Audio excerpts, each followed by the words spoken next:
Assalamualaikum warahmatullahi wabarakatuh. Kembali lagi di channel Muslim Cerdas.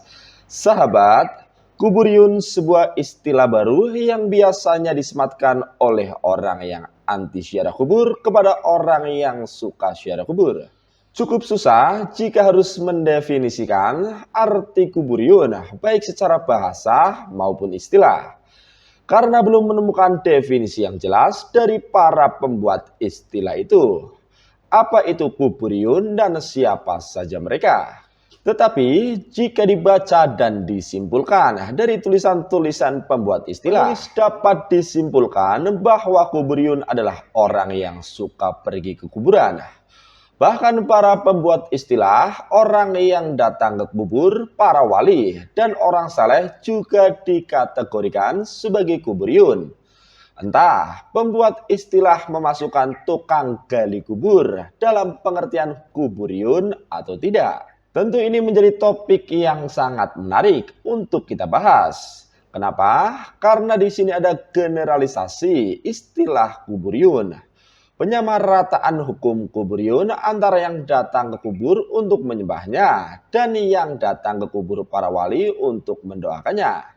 Tentu pembahasan yang sungguh menarik karena menyangkut status keimanan seseorang muslim yang telah bersyahadat tiada Tuhan selain Allah dan Nabi Muhammad adalah Rasul Allah.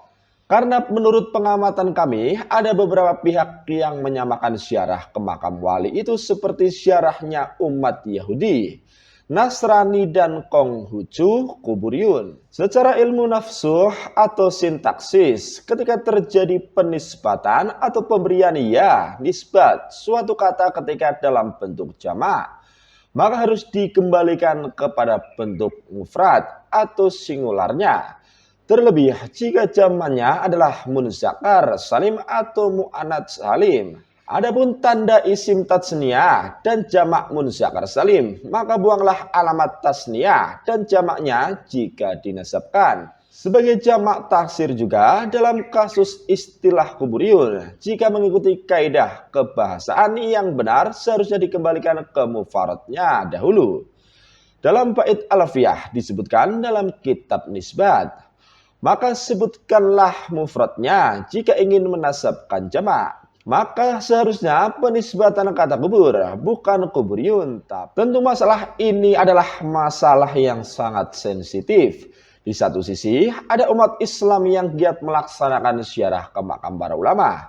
Di sisi lain ada umat Islam yang menuduhnya sebagai pangkal dari kerusakan dunia, pendangkalan iman, bahkan termasuk perbuatan syirik. Inilah yang dikatakan para kaum Wahabi.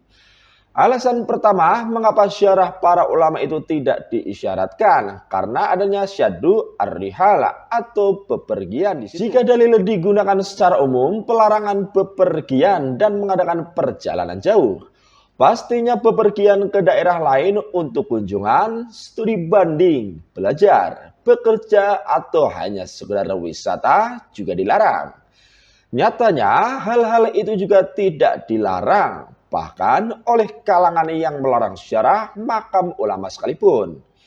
Ibnu Hajar al-Asqalani dalam kitabnya berkata, adapun sabda Nabi tidak boleh berpergian kecuali kepada 3 masjid, maka mustadnah minhunya dibuang. Jika dikira-kirakan keumuman larangan itu, maka akan menjadi tidak boleh bepergian kemanapun kecuali ketiga tempat itu. Maka hal itu akan menghalangi bolehnya berpergian untuk bisnis, silaturahim, mencari ilmu, dan lain sebagainya. Lebih utama, mustadnah minhunya dikira-kirakan kepada yang lebih sesuai. Maka tak boleh mengada-ngadakan perjalanan jauh untuk sholat di suatu masjid tertentu, kecuali ketiga masjid. Dengan ini batalah pernyataan orang yang melarang mengadakan perjalanan untuk ziarah kuburnya Nabi dan kubur orang yang saleh lainnya. Para ulama memaknai hadis ini bahwa tidak ada masjid yang mulia untuk diadakan perjalanan jauh untuk sholat di dalamnya, kecuali ketiga masjid tadi, karena mustadnya ada dari jenisnya mustasna minhu.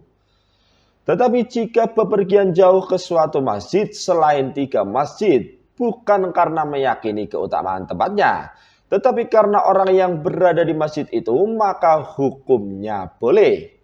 Sebagaimana pergi mengadakan perjalanan jauh ke suatu masjid, karena di masjid itu ada kajian seorang ustadz syekh ataupun guru. Karena alasan silaturahim, maka hukumnya adalah boleh. Rasulullah Shallallahu Alaihi Wasallam bersabda, dari Abu Hurairah ia berkata, Rasulullah Shallallahu Alaihi Wasallam berziarah ke makam ibunya. Lalu beliau menangis, kemudian menangis pula lah orang-orang di sekitar beliau. Beliau lalu bersabda, aku meminta izin kepada Robku untuk memintakan ampunan bagi ibuku. Namun aku tidak diizinkan melakukannya. Maka aku pun meminta izin untuk menziarahi kuburnya. Aku pun diizinkan. Berziarahlah kuburlah. Karena ia dapat mengingatkan engkau akan kematian. Hadis riwayat Muslim. Hadis di atas sebagai dalil jika mengadakan perjalanan ziarah ke kubur bukan hal yang dilarang, termasuk mengadakan ziarah ke makam orang tua.